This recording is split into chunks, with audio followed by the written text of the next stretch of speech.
नमस्कार दोस्तों, स्वागत है आपका आज की नई कहानी में। मैं सीमा हूँ, जयपुर के गोविंदपुरा मोहल्ले में रहती थी। मैं गर्भवती हुई तो मेरे पति आदित्य को शक हो गया कि मेरे पेट में नाजायज बच्चा है। उसने मुझे तलाक देकर घर से निकाल दिया। मैं टूट गई, पेट में बच्चा और ना कोई सहारा। मैं एक होटल में नौकरी करने लगी, दिन रात मेहनत करती थी। एक दिन वहाँ एक बहुत अमीर आदमी आए। उनका नाम सेठ गोपाल दास था।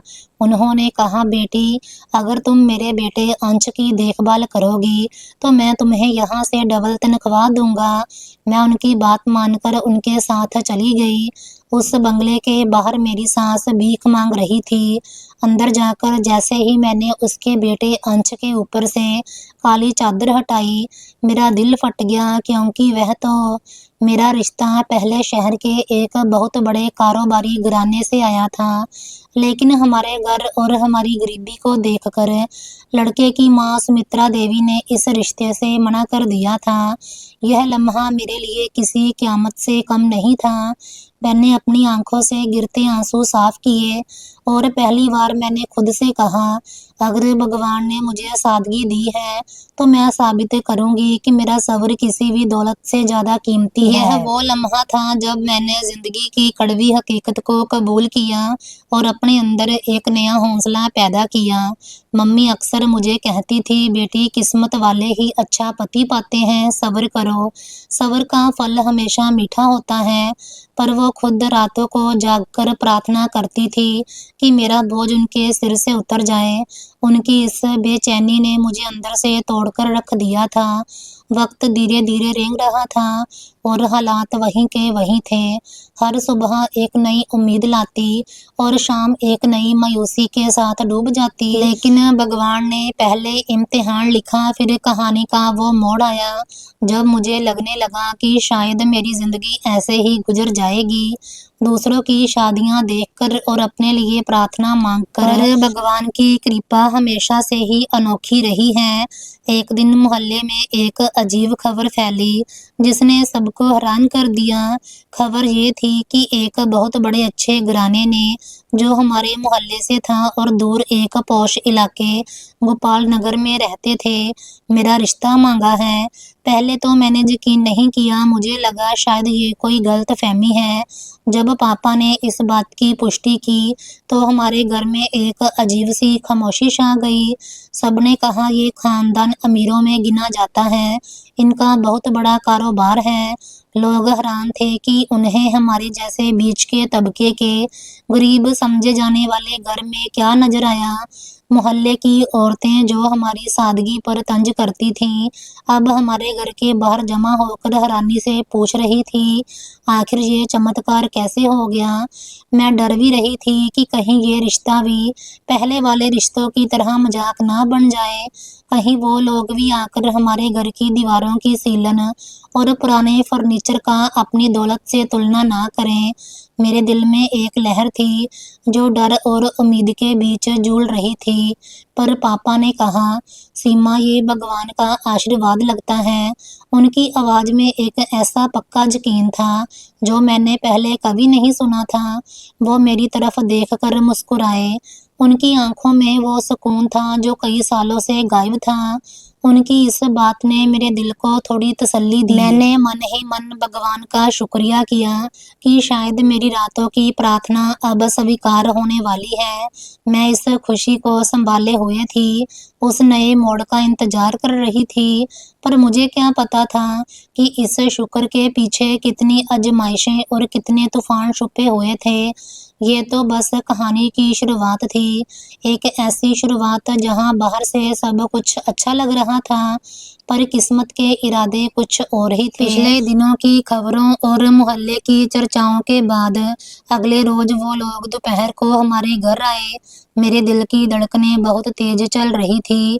हर गुजरता लम्हा एक इम्तिहान से कम नहीं था। हमारे छोटे से घर को मम्मी ने अपनी हैसियत के हिसाब से सजा दिया था। पर्दे धोकर साफ कर दिए गए थे और पीतल के बर्तन चमक रहे थे ताकि कोई कमी महसूस ना हो। वो लोग एक बड़ी काली गाड़ी में आए जो हमारे घर के सामने आकर रुकी तो मोहल्ले में एक अजीब सी सरसराहट फैल गई। अंदर आकर वो लोग सोफे पर बैठे। मैंने पहली बार अपने होने वाले पति आदित्य को देखा। वो बहुत ज्यादा लंबा नहीं था, पर उसका व्यक्तित्व भारी था। उसकी आंखें गहरी थी जिनमें कुछ अजीब सी उदासी या थकान थी। वो शांत और गंभीर लग रहा था, जैसे किसी बड़ी जिम्मेदारी के बोझ तले दबा हो। शायद स्वभाव का भारी था, या फिर वो इस माहौल में घुल मिल नहीं पा रहा था, ये मैं समझ नहीं पाई। उसके साथ उसकी माँ सुमित्रा देवी और एक बड़ी बहन भी आई थी। पापा ने रस्मी बातचीत शुरू की, जैसे हर रिश्तेदारी में होती है। उन्होंने अपनी नौकरी और मेरे परिवार के बारे में बताया। जब मेरी बारी आई तो मैंने चाय पेश की और मेरी नजरें जमीन पर जमी हुई थी। अचानक आदित्य की माँ सुमित्रा देवी, जो एक मजबूत और रौबदार महिला थी, उन्होंने बातचीत का रुख मोड़ दिया। उन्होंने पापा की तरफ देखा और कहा, हमें बस संस्कारी बहू चाहिए जो हमारे घर की इज्जत को संभाल सके। फिर एक बात कही जिसने मेरे माता पिता को गहरी तसल्ली दी, हमें दहेज रस्म और रिवाज का कोई फालतू मांग नहीं चाहिए, हमें सिर्फ एक अच्छी लड़की चाहिए। पापा की आंखों में सुकून आ गया। ये शायद वही बात थी जो वो सुनना चाहते थे, वही अलार्म जो उनकी सालों की परेशानी को एक लम्हे में खत्म कर सकता था। मम्मी की आंखों में आंसू भर आए। उन्हें यकीन नहीं आ रहा था कि इतना बड़ा घराना बिना किसी मांग के रिश्ता कर रहा है। इस माहौल में मुझे थोड़ा सा हौसला मिला और मैंने पहली बार आदित्य की तरफ देखने की हिम्मत की। आदित्य ने मुझे एक नज़र देखा और फिर तुरंत नजरें झुका ली। उसके चेहरे पर कोई भाव नहीं था, ना खुशी ना नाराजगी। वो पत्थर की एक मजबूत मूर्ति लग रहा था। जब उसकी माँ ने उससे पूछा क्या उसे ये रिश्ता मंजूर है, तो उसने कोई सवाल नहीं किया, बस सिर हिला दिया। उसका ये शांत रहना, उसकी गहरी आंखों की खामोशी मेरे लिए एक सवाल बन गई। मुझे लगा शायद वो ज्यादा बातूनी नहीं होगा, जहाँ शायद उसे अपनी मर्जी से शादी नहीं करनी पड़ रही है। मैंने मन में सोचा, अमीर लोग अक्सर ऐसे ही होते हैं, कम बोलने वाले और गंभीर। सुमित्रा देवी ने अगले हफ्ते की तारीख भी पक्की कर दी। उन्होंने कहा कि वो इस रिश्ते में किसी तरह की देरी नहीं चाहते। वो कह रही थी, बेटी अच्छी हो तो देरी नहीं करनी चाहिए, हम उसको जल्दी से जल्दी अपने घर ले जाना चाहते हैं। मम्मी बहुत खुश थी कि रिश्ता पक्का हो रहा है। उन्हें लग रहा था कि अब उनकी सबसे बड़ी जिम्मेदारी से वो आजाद हो रही हैं। घर में चारों तरफ खुशी का माहौल था। जब ननिहाल वालों को ये खबर मिली तो वो भी बहुत खुश हुए और उन्होंने भी तुरंत शादी की तैयारियों में हाथ बटाना शुरू कर दिया। अगले हफ्ते सगाई हुई, सब कुछ जल्दी जल्दी में तय हो गया। आदित्य के परिवार की सादगी हैरान करने वाली थी। उन्होंने एक भी फालतू रस्म नहीं की। मेरे लिए एक सादी सी सोने की अंगूठी लाई गई और मुझे लगा जैसे वो मेरे घर की हालत को समझ रहे हैं। उनकी ये सादगी मेरे लिए और भी सुकून का कारण बनी, लेकिन फिर भी एक अजीब सी बेचैनी मेरे दिल में थी। मैंने खुद को समझाया कि शायद यही मेरा नसीब है और मुझे इस पर भगवान का शुक्रिया मानना चाहिए। मैंने हर वो कोशिश की कि अपने दिल से इस बेचैनी को निकाल दूं, लेकिन एक बार जब मैं और आदित्य अकेले बात कर रहे थे तो मैंने उससे उसकी पसंद या नापसंद के बारे में एक सवाल किया, तो उसने सिर हिला दिया और कहा, तुम ठीक हो? उसने मेरी आंखों में नहीं देखा। मुझे कहीं गहरा एहसास था कि आदित्य के दिल में कुछ खटक रहा है। उसकी आंखों में एक छुपा हुआ गम, कोई ऐसी बारी बात थी जो वो जाहिर नहीं कर सकता था। उस लम्हे मैंने खुद को रोका और उस पर दबाव नहीं डाला, क्योंकि मैं नहीं चाहती थी कि हमारा रिश्ता किसी तरह की कड़वाहट से शुरू हो। मैंने सोचा, शादी के बाद जब हम दोनों एक दूसरे को जानेंगे, जब हम एक नए माहौल में होंगे, मैंने खुद को यकीन दिलाया कि प्यार और मोहब्बत वक्त के साथ साथ पैदा हो जाती है। मैंने उसके रवैये को उसके कारोबारी दबाव से जोड़ दिया। किस्मत उस वक्त मुस्कुरा रही थी, पर अब मुझे एहसास होता है कि शायद वो ऊपर से मुस्कुरा रही थी। वो जानती थी कि ये कहानी इतनी आसानी से ख़त्म नहीं होगी, क्योंकि असल कहानी तो शादी के बाद शुरू होनी थी। जब दो अजनबी एक दूसरे के साथ ज़िंदगी गुजारना शुरू करते हैं और जब उनके बीच छुपी हुई सच्चाइयाँ सामने आती हैं। वो दिन करीब आ रहा था और मैं उससे बेखबर थी। शादी की वो रातें जिनके बारे में मैंने सपने देखे थे, एक भयानक हकीकत में बदल गई। शादी के पहले ही हफ्ते आदित्य का रवैया बदला-बदला लगा, बल्कि यूँ कहूँ कि उसने अपना असली चेहरा दिखाना शुरू कर दिया था। जिस खामोशी को मैंने शराफ़त और शालीनता समझा था, वो दरअसल घमंड और बेरहमी थी। हमारा घर एक बड़े और शानदार बंगले में था, पर इस घर में प्यार और अपनापन नाम की कोई चीज़ नहीं थी। वो मुझसे बात कम और हुक्म ज़्यादा करता था। उसकी हर बात में एक सख्त लहज़ा होता था, जैसे मैं उसकी पत्नी नहीं बल्कि उसके घर की एक नौकरानी हूँ। अगर मैं कोई काम कर रही होती जहाँ कोई चीज़ गलती से मेरे हाथ से गिर जाती, जहाँ मैं किसी काम में थोड़ी देरी कर देती, तो वो ताने से कहता, सीख कर नहीं आई थी क्या? तुम्हारे माँ-बाप ने तुम्हें क्या सिखाया है? उसके ये शब्द मेरे दिल में छेद कर जाते थे और मैं अपने गरीब घर और माता-पिता की याद में आंसू बहाती थी। सबसे ज़्यादा मुश्किल उसकी माँ की मौजूदगी थी। वो हर वक़्त उसे मेरे खिलाफ़ भड़काती रहती थी। हम इसको इतनी शान से ब्याह कर लाए हैं और ये लड़की, इसे तो बर्तन धोने का भी सलीका नहीं है। जहाँ कभी कहती, इसके माता-पिता ने तो कुछ दहेज भी नहीं दिया, अब ये क्या काम करेगी? ये सारी बातें आदित्य के कानों में हर वक़्त ज़हर भरती रहती थी और आदित्य भी इन बातों से प्रभावित होकर मुझ पर और सख्ती करता था। मैं चुप रहकर सहती रहती। मुझे ये यकीन था कि शायद मेरे सब्र से ये घर बस जाए। मैंने सोचा कि ये नई शादी है, नए घर के नियम हैं और मुझे इन्हें अपनाने में वक़्त लगेगा। मैंने उसकी हर बात मानी, हर हुक्म माना, पर आदित्य की आवाज़ का तंज मेरे दिल को हर रोज़ चीरता था। वो इस तरह बात करता जैसे मैं कोई लावारिस हूँ, जिसका कोई सहारा नहीं है। एक रात खाने पर ज़रा-सा नमक ज़्यादा हो गया, तो उसने मेरी प्लेट उठाकर फेंक दी और गुस्से में कहा, क्या यही सीख कर आई हो? जाओ और अपने माँ-बाप से कहो कि उन्होंने तुम्हें कुछ भी नहीं सिखाया। मैं रोने लगी, पर उसने मेरी तरफ देखा भी नहीं। रात को अक्सर वो गुस्से में छोटी-छोटी चीज़ें फेंक देता, जैसे रिमोट या कोई किताब। मुझे उसके गुस्से से बहुत डर लगता था। मुझे लगता था कि शायद मैं ही नाकाफ़ी हूँ, शायद मैं उस अमीर घर की बहू बनने लायक नहीं हूँ। मैंने अपनी पढ़ाई, अपने हुनर और अपनी काबिलियत को भूलकर सिर्फ़ उसके घर के कामों पर ध्यान देना शुरू कर दिया। एक दिन मैंने हिम्मत करके आदित्य से बात करने की कोशिश की कि हम दोनों के बीच क्या समस्या है, तो उसने गुस्से में मेरी तरफ देखा और कहा, तुम बस घर का काम ही करो, ज़्यादा ज़ुबान मत चलाओ। उसने ये बात इतने ठंडे और बेरहम लहजे में कही कि मेरे दिल की हर ख्वाहिश, हर उम्मीद जम गई। मुझे लगा जैसे मेरा अस्तित्व इस घर में सिर्फ एक बेजान चीज़ की तरह है। मैं अंदर ही अंदर टूटती जा रही थी।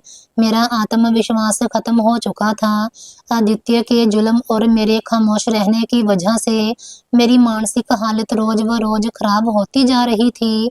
मैंने कमरे के कोने में चुपचाप रोना अपनी आदत बना लिया था। घर में हर वक्त एक अजीब-सी घुटन महसूस होती थी, जैसे मैं हवा में नहीं बल्कि पानी के अंदर रह रही हूँ, जहाँ सांस लेना भी मुश्किल था। आदित्य का रवैया मेरे लिए समझ से बाहर था। मैंने उससे शादी सिर्फ प्यार की बुनियाद पर तो नहीं की थी, पर मुझे ये उम्मीद थी कि वो एक सभ्य और अच्छे संस्कारों वाला इंसान होगा। क्या वो वाकई शांत और गंभीर था, जहाँ बस किसी दबाव में आकर चुप था? एक दिन मैंने अपनी ननद से बात करने की कोशिश की, जो कभी-कभार हमारे घर आती थी। मैंने बहुत धीमी आवाज़ में पूछा कि आदित्य के व्यवहार में क्या बदलाव आया है? पर उसने मुझे डांट दिया, तुम्हें मेरे भाई के बारे में ज़्यादा सवाल नहीं करने चाहिए। तुम एक गरीब घर की लड़की हो, तुम्हें शुक्र करना चाहिए कि तुम्हें इतना बड़ा घर और इतनी दौलत मिली है। उसकी बातों ने मेरे शक को और गहरा कर दिया और मैं अपने आप में ही सिमटने लगी। रात को जब आदित्य सो जाता तो मैं छुपकर अपने मोबाइल पर अपने पुराने घर की फोटो देखती थी। वो सादगी, वो सुकून और वो प्यार, उन सब चीज़ों की मुझे बहुत याद आती थी। मैंने महसूस किया कि ये दौलत का पिंजरा है, जहाँ मेरे सपनों को कैद कर लिया गया है। जब मैं मम्मी पापा को फ़ोन करती तो वो झूठ बोलती कि मैं बहुत खुश हूँ। मम्मी मेरी आवाज़ में बदलाव महसूस करती थी, पर मैं उन्हें समझा देती कि बस नए माहौल में डल रही हूँ। मैं नहीं चाहती थी कि मेरी वजह से वो परेशान हो। एक शाम जब आदित्य ऑफिस से वापस आया तो वो गुस्से में था। वो पूरे दिन का गुस्सा मुझ पर निकालने लगा। उसने मुझे एक छोटी सी बात पर आलसी कहा और चिल्लाकर बोला, तुम मेरी जिंदगी में एक बोझ हो। इस बात ने मेरे दिल के टुकड़े कर दिए। मैंने सोचा, अगर मैं बांझ हूँ तो फिर मुझे इस घर में क्यों लाया गया। उस वक्त मेरे दिमाग में आया कि शायद उसने मुझसे शादी सिर्फ इसीलिए की थी ताकि वो अपने परिवार की इज्जत बचा सके, जहाँ शायद वो किसी और से प्यार करता होगा और मुझसे शादी करके वो अपनी मर्जी के खिलाफ चला गया था। वो कभी भी मेरे करीब नहीं आया, ना ही उसने कभी मुझसे दिल की कोई बात की। मैं इस मानसिक पीड़ा और अपमान की आखिरी हद पर पहुंच चुकी थी और एक रात मैंने सोचा कि मैं ये घर छोड़कर मम्मी पापा के पास वापस चली जाऊंगी। मैंने अपना एक पुराना बैग निकाला और तभी पापा का कहा हुआ वाक्य याद आया, बेटा किसी के जुल्म के सामने हार मत मानना। इस बात ने मुझे रोक लिया। मैंने खुद से कहा, मैं साबित करूंगी कि मैं सिर्फ गरीब नहीं बल्कि एक सब्र करने वाली और वफादार पत्नी भी हूँ। पर वक्त बदलने से पहले एक हादसा हो गया, हमारी पूरी जिंदगी बदलने वाला हादसा। उस दिन जब मैं आदित्य के जुल्म और अपनी बेबसी की आखिरी हद पर पहुंच चुकी थी, किस्मत ने एक ऐसा मोड़ लिया जिसके बारे में हमने सोचा भी नहीं था। ये मोड़ दरअसल मेरे सब्र का इम्तिहान था और मेरे लिए एक नई कहानी की शुरुआत थी, जहां मुझे अपनी किस्मत का अंदाजा होगा। आदित्य के बदले हुए व्यवहार ने मेरी जिंदगी को नरक बना दिया था। एक रात आदित्य देर से घर आ रहा था। वो अक्सर अपने दोस्तों के साथ या काम के बहाने बाहर रहता था। उस रात वो बहुत ज्यादा देर कर चुका था। मैं अपने कमरे में धड़कते दिल के साथ बैठी थी और उसका इंतजार कर रही थी ताकि रात के आखिरी काम कर सकूं। करीब आधी रात का समय था। फोन की घंटी बहुत तेज बजी। मैंने डरते डरते फोन उठाया। दूसरी तरफ से एक अजनबी की बारी और घबराई हुई आवाज आई, मैडम इनका बहुत बड़ा एक्सीडेंट हो गया है। मेरी दुनिया पैरों तले से निकल गई। मैंने तुरंत सास सुमित्रा देवी को जगाया और हम दोनों भागते हुए एम्बुलेंस के पीछे अस्पताल पहुंचे। वहां का मंजर दिल दहला देने वाला था। आदित्य खून से लथपथ था। उसका चेहरा जख्मी और मिट्टी की वजह से पहचानना भी मुश्किल था। मैं सुन्न खड़ी थी। मेरी आंखों के सामने वो जालिम पति नहीं बल्कि एक बेबस और जख्मी इंसान था। डॉक्टरों ने हमें आईसीयू के बाहर इंतजार करने को कहा। 3 घंटे बाद डॉक्टर बाहर आया। उसका चेहरा बहुत गंभीर और परेशान था। उसने भारी आवाज में कहा, मेरे पास कोई अच्छी खबर नहीं है। रीढ़ की हड्डी में गहरी चोट है जिसकी वजह से आधा शरीर लकवाग्रस्त होने का खतरा है और सिर पर भी गहरे जख्म हैं। ये कुछ महीने चल भी नहीं पाएंगे। हो सकता है जिंदगी भर बिस्तर तक ही सीमित रहें। दुनिया मेरी आंखों के सामने अंधेरी हो गई। मैंने सोचा, ये क्या हो गया। वो इंसान जो मुझ पर हुकूमत करता था, जो 1 मिनट की देरी भी बर्दाश्त नहीं करता था, वो आज बेबस बिस्तर पर पड़ा है। सास सुमित्रा देवी वहीं रोने लगी। हे भगवान, मेरे बेटे को क्या हो गया। मैंने अपने सारे गम और शिकायतें एक तरफ रख दी और खुद को संभाला। मेरे दिल में उसके पिछले व्यवहार की कोई कड़वाहट बाकी नहीं रही। मैंने पापा को फ़ोन किया और उनकी आवाज़ सुनकर फूट फूट कर रो पड़ी। पापा ने सिर्फ 2 बातें कहीं जो मेरे दिल की ताकत बन गई। उन्होंने कहा, बेटी ये वक्त बदला लेने का नहीं, सेवा करने का है। भगवान तुम्हें इस सेवा का सबसे अच्छा फल देगा। पापा की इन बातों ने मुझे नई ताकत दी। मैंने डॉक्टरों से विस्तार से बात की, हर दवाई और इलाज के बारे में समझा। 1 हफ्ते बाद मैं उसे अस्पताल से घर ले आई और वो बड़ा बंगला जो कभी मेरे लिए जेल था, अब एक अस्पताल बन चुका था।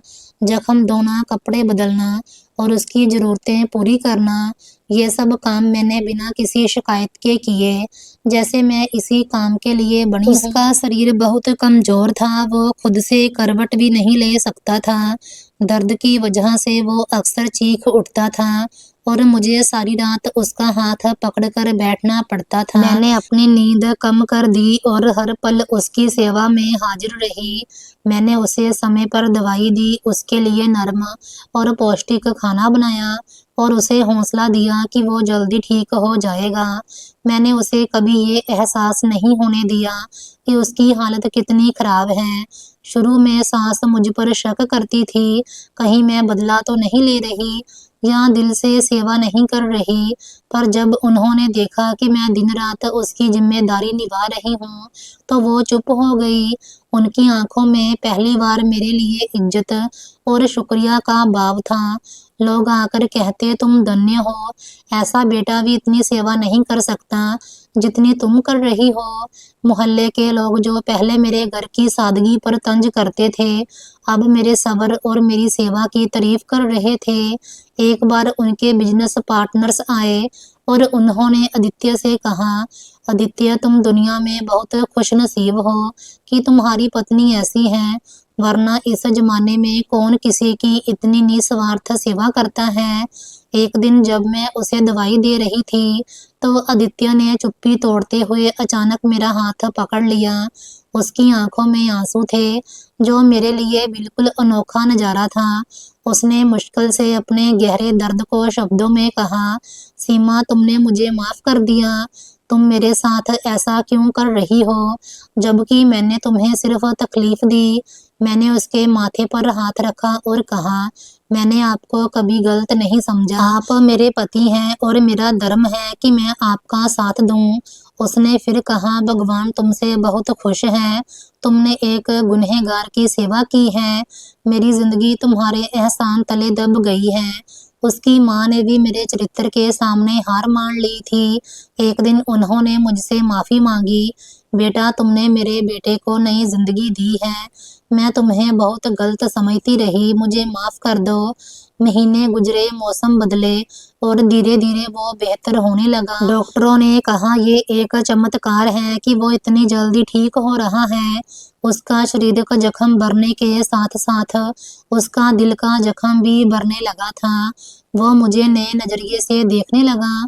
उसकी आवाज़ की शक्ति कम हो चुकी थी और उसकी आंखों में गहरी इज्जत थी, शायद पहली बार इज्जत के साथ वही इज्जत जिसकी मैं हमेशा हकदार थी और जो मुझे इस मुसीबत के बाद मिली थी। हादसे के बाद कई महीने गुजर गए। आदित्य ने अपनी दृढ़ इच्छा शक्ति और मेरी बिना शर्त की सेवा के दम पर जिंदगी की जंग जीत ली थी। वो अपनी टूटी हुई रीढ़ की हड्डी को फिर से खड़ा करने में कामयाब हो गया था, जिसे डॉक्टर चमत्कार कहते थे। वक्त के साथ वो फिर से चलने लगा, शुरू में सहारे से, फिर धीरे धीरे खुद से। उसके चेहरे पर एक नई चमक थी, जैसे उसे नई जिंदगी मिल गई हो। उसने मुझसे कई बार कहा कि उसकी जिंदगी और सेहत सिर्फ मेरी मेहनत का नतीजा है। वो पहले से ज़्यादा शांत, ज़्यादा नर्म और ज़्यादा समझदार हो गया था।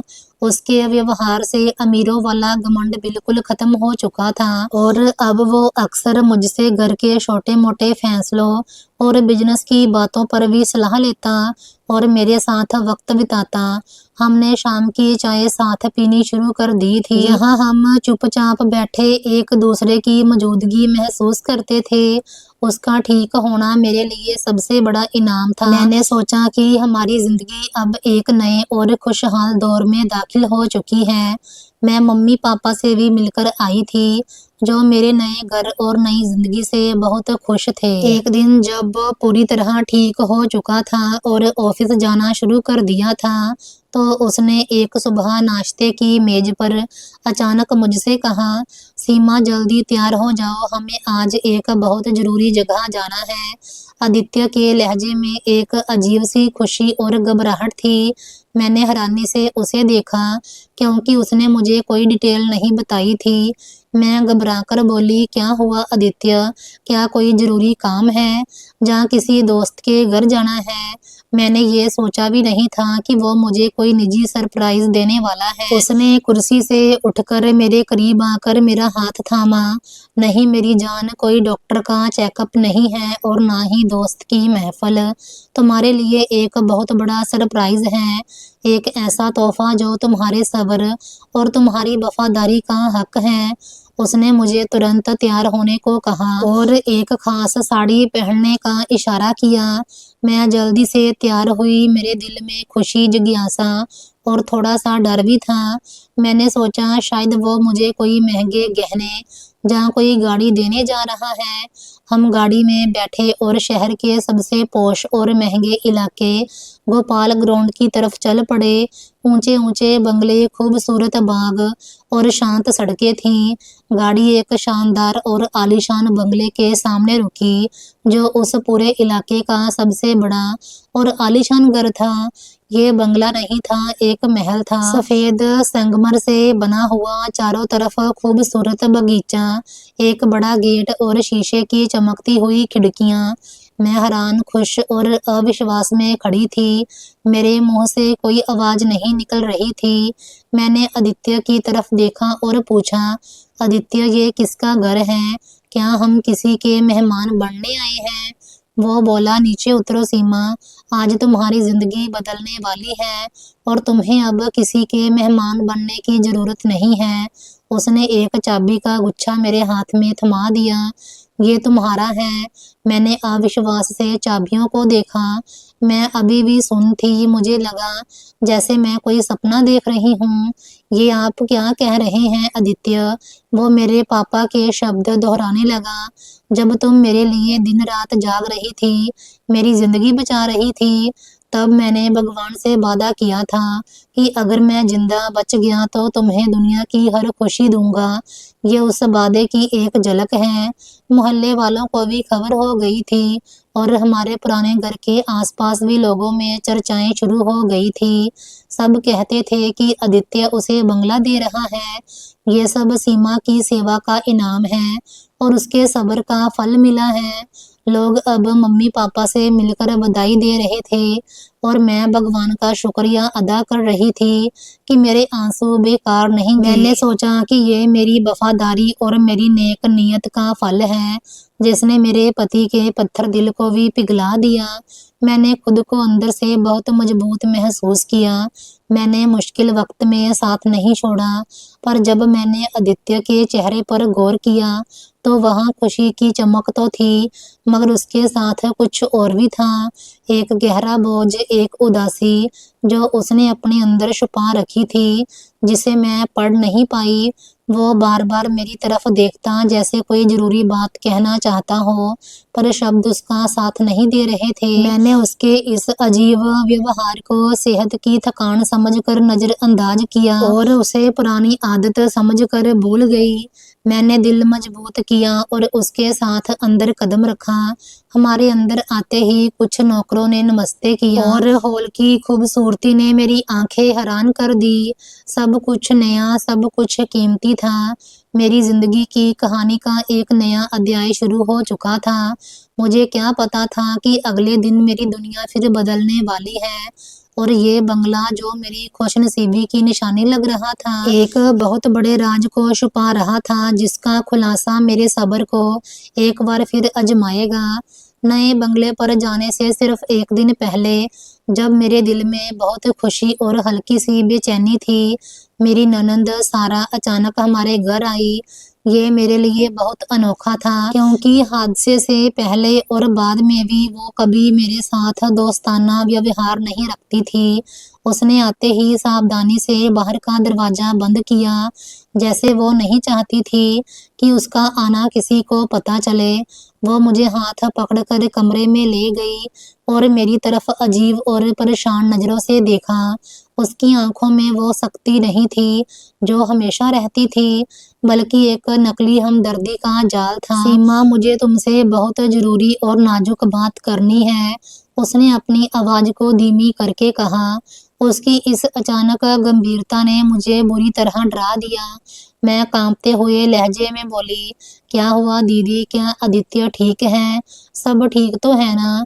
मेरे दिमाग में तुरंत आदित्य की सेहत का ख्याल आया। मैंने उसका पूरी तरह ठीक होने के बाद कभी उसकी तबीयत खराब होने का नहीं सोचा था। वो बोली, आदित्य तो बाहर से ठीक है, मगर अंदर से वो तुम्हें धोखा दे रहा है। उसने खुद को मेरे सामने एक दुखी की हमदर्द के तौर पर पेश किया। देखो सीमा, तुमने उसकी इतनी सेवा की है, दिन रात एक कर दिया है। मैं नहीं चाहती कि कल जब सब लोग वहां जमा हो तो वो तुम्हारी सबके सामने बेइज्जती करे। इसीलिए मैं ये कड़वा सच तुम्हें पहले बता रही हूँ। मेरा दिल धक से रह गया। ये शब्द मेरे लिए एक ऐसे तीर की तरह थे जो सीधे मेरे विश्वास पर लगा। मैंने अविश्वास से उसे देखा। आप क्या कह रही हैं दीदी? किस तरह का धोखा? आप जानती हैं कि मैंने कैसी कैसी तकलीफें उठाई हैं। आपके भाई की जिंदगी मेरी ही सेवा का नतीजा है। वो मुझे धोखा क्यों देंगे? सारा ने आंखों में आंसू लाने की नाकाम कोशिश की, जैसे वो मेरा दर्द महसूस कर रही हो। मेरे भाई ने तुम्हें धोखा दिया है और ये बहुत पुरानी कहानी है जो अब खत्म होने वाली है। वो तुम्हारी सेवा को मानता है, मगर वो किसी और के प्यार में फंसा हुआ है। उसने और डरावना खुलासा किया। मैंने अपनी आंखों से देखा है। वो एक औरत के साथ उस बंगले में जाता है। वो औरत कोई और नहीं बल्कि उसकी पुरानी गर्लफ्रेंड है, जिससे वो हादसे से पहले शादी करना चाहता था। वो उस औरत को वहां सेटल कर चुका है। सारा ने अपनी बात पक्की करने के लिए एक वाकया सुनाया। मैंने 2 दिन पहले आदित्य को भोपाल ग्रांड की मार्केट में देखा था और उसके साथ एक बहुत खूबसूरत और सभ्य महिला थी जो उसी बंगले के पास एक दुकान में गई थी। मैंने पीछा किया क्योंकि मुझे शक हुआ और वो उसी बंगले की सिक्योरिटी से बात कर रही थी। मुझे पता चला कि वो आदित्य की बिजनेस पार्टनर है और वो बंगला उसी के लिए खरीदा गया है। मैं कांप गई। आपको यकीन है क्या? आपने कोई सबूत देखा है? मेरे दिमाग ने तुरंत इस सारी कहानी को झुठलाना चाहा, पर सारा की डिटेल्स बहुत ज्यादा साफ और डरावनी थी। मुझे आदित्य की वो रातें याद आईं जब वो हादसे से पहले देर से आता था और फोन पर धीमी आवाज में बात करता था। वो बोली, मैंने देखा है और वो आज सबके सामने प्रॉपर्टी के बंटवारे के लिए बुलाया था। वो तुमसे छुटकारा पाना चाहता है, पर तुम्हारी सेवा ने उसे शर्मिंदा कर दिया। अब जब वो ठीक हो गया है तो वो अपने पुराने इरादों को पूरा करेगा। सारा ने आगे कहा, वो बंगला तुम्हारे लिए नहीं खरीदा गया। वो बंगला उसी औरत के नाम होने वाला है, ताकि वो तुम्हारी सेवा का बदला किसी और तरीके से देकर तुमसे छुटकारा पा सके। उसने मेरे कान में जहर भर दिया और साथ में एक नई साजिश का नाटक भी रचा। बंगले में एक पार्टी रखी गई है। यहाँ वो उस औरत से सबको मिलवाएगा। तुम वहां जाकर खुद को जलील मत करवाना। बेहतर है कि तुम कल का सफर ही मत करो और ये घर छोड़ दो। मेरा दिल बैठ गया। मेरी सांसें रुक सी गई। मेरी सारी उम्मीदें, मेरा सब्र, सब कुछ टुकड़े टुकड़े हो गया। सारा के जाने के बाद मैं कमरे में अकेली रह गई और मेरा दिमाग आदित्य के हाल के व्यवहार को याद करने लगा। मुझे याद आया कि ठीक होने के बाद भी वो रात को देर तक अपने ऑफिस में फोन पर बिजी रहता था और जब मैं पूछती तो वो सिर्फ कहता, बिजनेस की बातें हैं। उसके चेहरे पर जो उदासी और खामोशी थी, जिसे मैंने पहले बीमारी की थकान समझा था, अब वो मुझे गुनाह का एहसास लगने लगी। उस रात मैं सो नहीं पाई। डर ने मुझे पूरी तरह घेर लिया। मैंने पापा का कहा हुआ एक वाक्य याद किया, बेटा किसी के जुल्म के सामने हार मत मानना। मैंने फैसला किया कि मैं भागूंगी नहीं, बल्कि कल उस बंगले में जाऊंगी, उस औरत का सामना करूंगी और आदित्य से पूछूंगी कि मेरी वफादारी की कीमत क्या थी। मैं सारी रात जागती रही, डर की लहरों में डूबी हुई। आदित्य की नीयत पर शक हो गया और मेरे प्यार की दीवार ढह गई। मैं अगले दिन बहुत भारी दिल के साथ उसके साथ रवाना हुई। मैं जानती थी कि ये मेरी जिंदगी का सबसे कड़वा इम्तिहान है। मैंने अपने चेहरे पर एक नकाब और एक नकली मुस्कुराहट लगा ली ताकि वो मेरा अंदर का तूफान ना देख सके। मेरे दिल में ये उम्मीद थी कि शायद ये सब सारा की साजिश हो, पर शक की सुई गहरी चुभ चुकी थी। मैं एक अजीब सी उलझन में फंसी हुई थी। एक तरफ मेरे दिल में वो खुशी और गर्व था जो आदित्य की सेहत और उसके बदलते हुए व्यवहार से पैदा हुआ था, और दूसरी तरफ सारा की जहरीली बातें मेरे दिमाग में चुभ रही थी। हम गाड़ी में नए बंगले की तरफ जा रहे थे और आदित्य बार बार कहता, सीमा घबरा क्यों रही हो, तुम तो बिल्कुल चुप हो, क्या तुम खुश नहीं हो। मैं दुख छुपाते हुए बड़ी मुश्किल से मुस्कुराई और कहा, नहीं आदित्य, ऐसी कोई बात नहीं है, बस थकान हो गई है। इतना बड़ा बदलाव और सफर, आपने इतना बड़ा सरप्राइज दिया है, मैं बस हैरान हूँ और भगवान का शुक्रिया कर रही हूँ। मैंने अपने दिल में एक तूफान को दबा रखा था, पर चेहरा शांत था, मेरी आवाज में कोई कंपन नहीं थी। आदित्य ने मेरा हाथ थामा और कहा, तुमने मेरे लिए जो किया है उसके मुकाबले में ये बंगला कुछ भी नहीं है। उसकी ये बात मुझे एक बार फिर से शक में डाल गई। क्या वो सच कह रहा था या ये सब एक नाटक था। उसके लहजे में जो गहरी गंभीरता थी वो मुझे डरा रही थी, जैसे वो कोई बहुत बड़ा राज छुपाए हुए हो। गाड़ी तेजी से बंगले की मुख्य सड़क पर आ गई और फिर वो बंगला मेरे सामने आ गया। गाड़ी मुख्य गेट तक पहुंची, ड्राइवर ने गाड़ी रोकी और आदित्य ने बाहर निकलकर दरवाजा खोला। उसने मेरा हाथ पकड़कर कहा, चलो ये तुम्हारा दिन है और ये बंगला तुम्हारा है। मेरी आंखें आंसुओं से भरी थी, पर ये खुशी के नहीं, डर और अविश्वास के आंसू थे। मैं डर रही थी कि किसी भी पल वो औरत सामने आ जाएगी और मेरी दुनिया बिखर जाएगी। मैंने खुद को समझाया कि सारा ने झूठ बोला होगा, पर शक की सुई मेरे दिमाग में लगातार चुभ रही थी। आदित्य ने मेरा हाथ थामा और प्यार से दबाया। उसे लगा शायद ये खुशी के आंसू हैं और उसने मेरे हाथ को नरमी से दबाया। दरवाजा धीरे से खुला और हम अंदर दाखिल हुए। एक बहुत लंबा और विशाल हॉल सामने था। हॉल में आधुनिक सजावट थी और हर चीज अपनी जगह पर सलीके से रखी हुई थी। रोशनी का इंतजाम ऐसा था कि हर चीज चमक रही थी। हॉल के कोने में एक काली पेंटिंग लगी हुई थी जो बहुत सुंदर और पुरानी थी, और मैंने तुरंत सोचा कि शायद ये उस औरत की पसंद होगी। मैंने तुरंत नजरें हटा ली, जैसे मैं उसका अस्तित्व ही नहीं मानना चाहती हूँ। अंदर कुछ लोग खड़े थे, आदित्य के बिजनेस पार्टनर, उसका वकील और कुछ अनजान लोग। मैंने दिल थाम कर हर चेहरा देखा, पर वो औरत कहीं नजर नहीं आई। मेरे शक का बोझ थोड़ा हल्का हुआ, पर खत्म नहीं हुआ।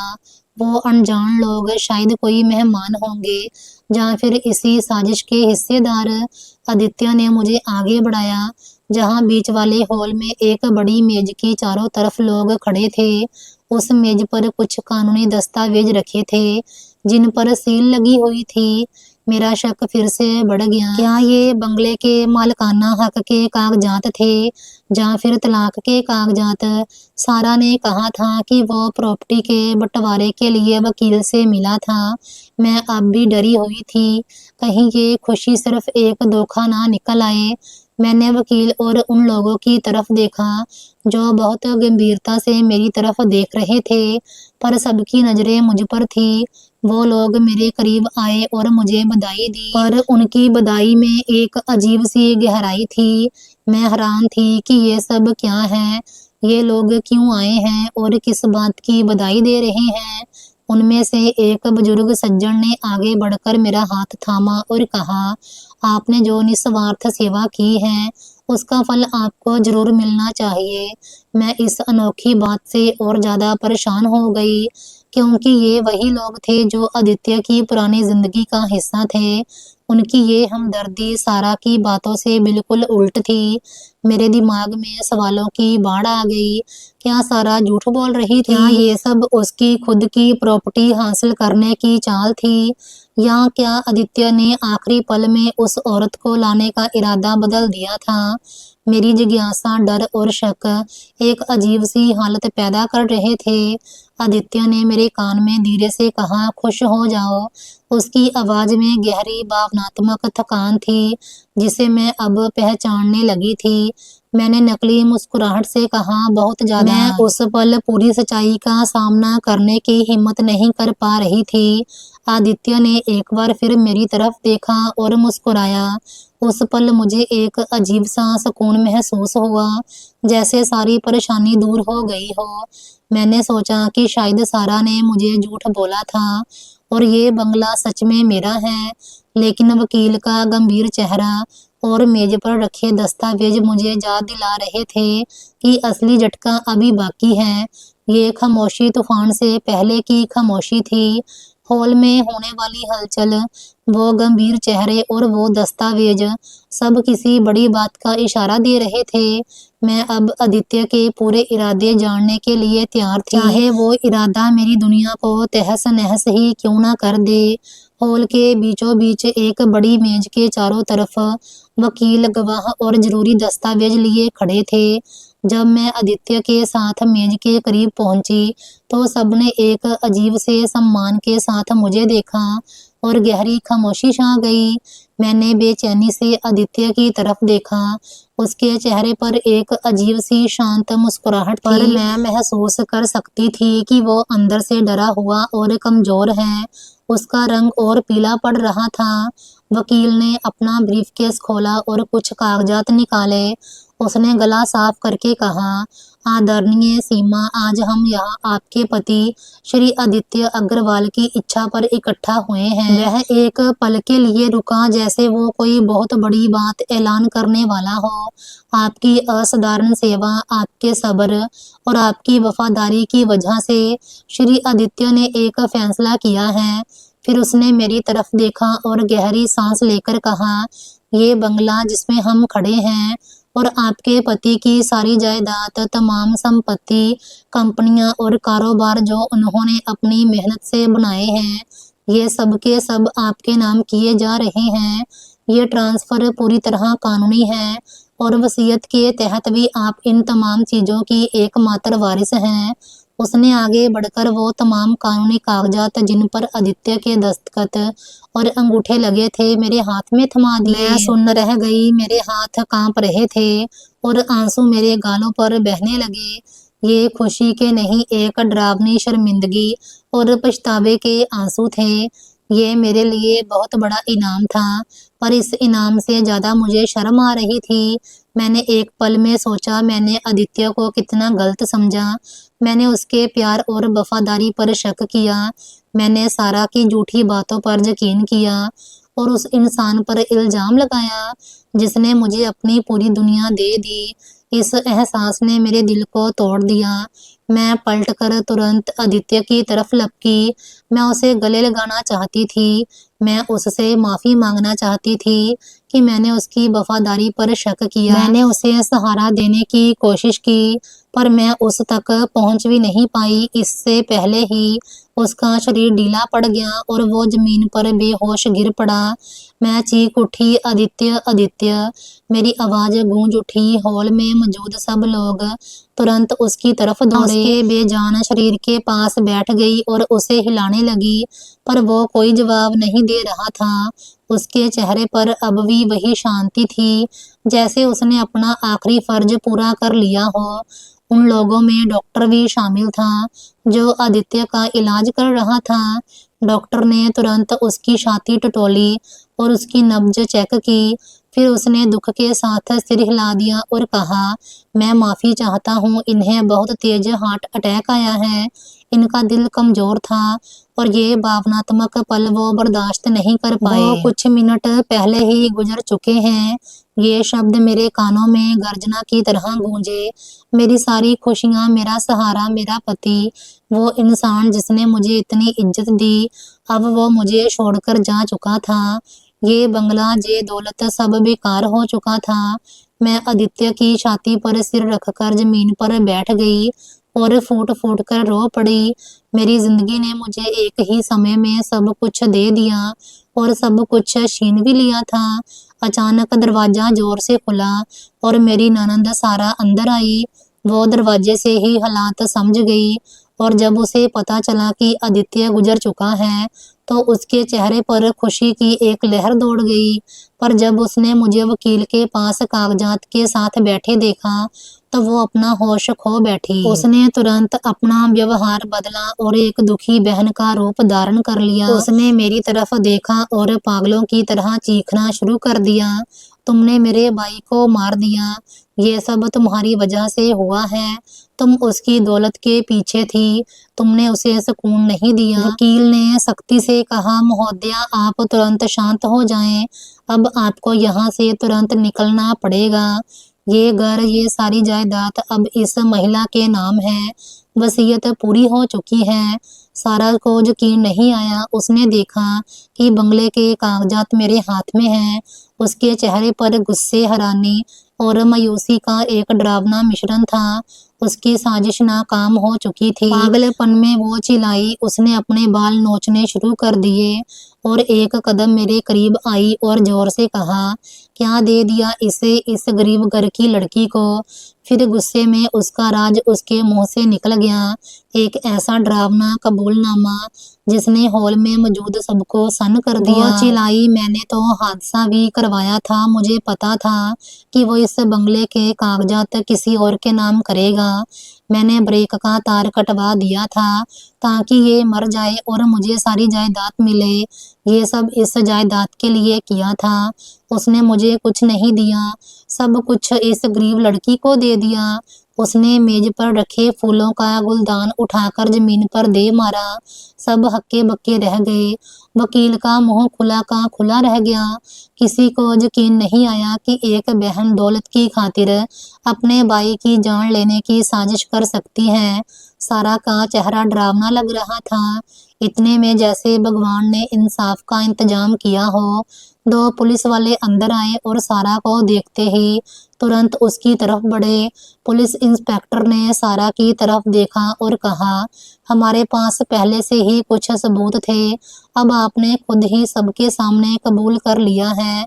उन्होंने उसे गिरफ्तार कर लिया। मैं अपने पति की लाश के पास बैठी सोचती रही, मेरा सब्र, मेरी निस्वार्थ सेवा और मेरी वफादारी ने आखिरकार मुझे इज्जत भी दी और इंसाफ भी। पर मुझे ये सब उसकी लाश पर मिला था। मैंने उसके माथे पर हाथ रखा और वादा किया कि मैं उसकी विरासत को इज्जत और नेक नियत से संभालूंगी। और मेरी कहानी एक ऐसे अंत पर पहुंची। यहाँ मेरी वफादारी ने आखिरकार मुझे इज्जत भी दी और इंसाफ भी। आदित्य के जाने के बाद वो बंगला मेरे लिए महल नहीं रहा, वो एक मंदिर बन गया। यहाँ हर कोने में उसकी यादें थी। पुलिस सारा को ले गई, कोर्ट में केस चला, सारा को उम्र कैद की सजा हुई। मोहल्ले वाले जो कल तक ताने मारते थे, आज सर झुकाकर आशीर्वाद देने आते हैं। बेटी, तुमने साबित कर दिया कि दौलत से बड़ा चरित्र होता है। पहले 40 दिन मैं बिल्कुल नहीं रोई, सिर्फ काम करती रही। आदित्य की दवाइयाँ, उसके कपड़े, उसकी फोटो साफ करती। वकील और कंपनी वाले आए, बोले, मैडम अब सब कुछ आपके नाम है। 50 करोड़ का कारोबार। मैंने कहा, मुझे कारोबार नहीं संभालना, मुझे सिर्फ आदित्य का सपना पूरा करना है। मैंने कंपनी के आधे पैसे अनाथ बच्चों के हॉस्पिटल और बूढ़ों के आश्रम के नाम कर दिए। बंगले का एक हिस्सा आदित्य सेवा सदन बना दिया, जहां गरीब मरीजों का फ्री इलाज होता। मम्मी पापा रो जाते। मम्मी मेरा सिर सहलाकर कहती, बेटा तूने हार नहीं मानी, इसीलिए भगवान ने तुझे रानी बना दिया। मैं हंसकर कहती, मैं रानी नहीं, मैं तो सिर्फ एक पत्नी थी जिसने अपना धर्म निभाया। रात को जब सब सो जाते हैं, मैं आदित्य की फोटो के सामने दिया जलाती और उससे बातें करती। देखो आज 10 बच्चों का ऑपरेशन फ्री हुआ, ये सब आपकी वजह से है। 6 महीने बाद एक दिन आदित्य सेवा सदन में एक 8 साल का बच्चा अंश आया। एक्सीडेंट में उसके माँ बाप गुजर गए थे। वो बिल्कुल अकेला था। जब उसने मुझे माँ कहकर गले लगाया तो मुझे लगा आदित्य वापस आ गया। मैंने कोर्ट से उसकी कानूनी जिम्मेदारी ले ली। आज अंश मेरा बेटा है। वो उसी बंगले में पलता है और हर शाम हम दोनों मिलकर आदित्य की फोटो पर फूल चढ़ाते हैं। लोग पूछते हैं, सीमा जी अकेले कैसे रहती हो? मैं कहती हूँ, मैं अकेली कहाँ हूँ, मेरे साथ आदित्य का नाम, उसका आशीर्वाद है और अंश है। अब वो बंगला जिसमें कभी घुटन थी, वहाँ हंसी की आवाज गूंजती है। दोस्तों, इस कहानी से हमें सीख मिलती है, सब्र का फल मीठा होता है। जब दुनिया आपको तोड़े तब टूटना मत, भगवान सब देख रहा है। आपका एक एक आंसू व्यर्थ नहीं जाता। सेवा से बड़ा कोई धर्म नहीं होता। आदित्य ने मुझे दौलत इसीलिए दी क्योंकि मैंने उसकी सेवा निस्वार्थ की, बिना बदले की भावना के। अगर आप किसी के बुरे वक्त में साथ दोगे तो भगवान आपके बुरे वक्त में साथ देगा। दौलत से रिश्ते नहीं खरीदे जाते, रिश्तों से दौलत मिलती है। सारा के पास सब कुछ था पर चरित्र नहीं था, इसीलिए वो जेल में है। और मेरे पास कुछ नहीं था पर सब्र था, इसीलिए आज इज्जत और प्यार दोनों है। आज 2 साल हो गए। आदित्य सेवा सदन में हर महीने 200 मरीजों का फ्री इलाज होता है और गेट पर एक पत्थर लगा है जिस पर लिखा है, ये घर एक पत्नी के और एक पति के विश्वास की निशानी है। तो दोस्तों, अगर आपकी लाइफ में भी अंधेरा है तो याद रखना, रात के बाद सुबह जरूर आती है, बस हिम्मत मत हारना। अगर आपको ये कहानी पसंद आई हो तो कमेंट में जय श्री कृष्णा लिखिए और अपने उस दोस्त को भेजिए जो इस वक्त टूटा हुआ महसूस कर रहा है। मिलते हैं कल रात 7:30 बजे एक नई कहानी के साथ। तब तक के लिए अपना ख्याल रखिए।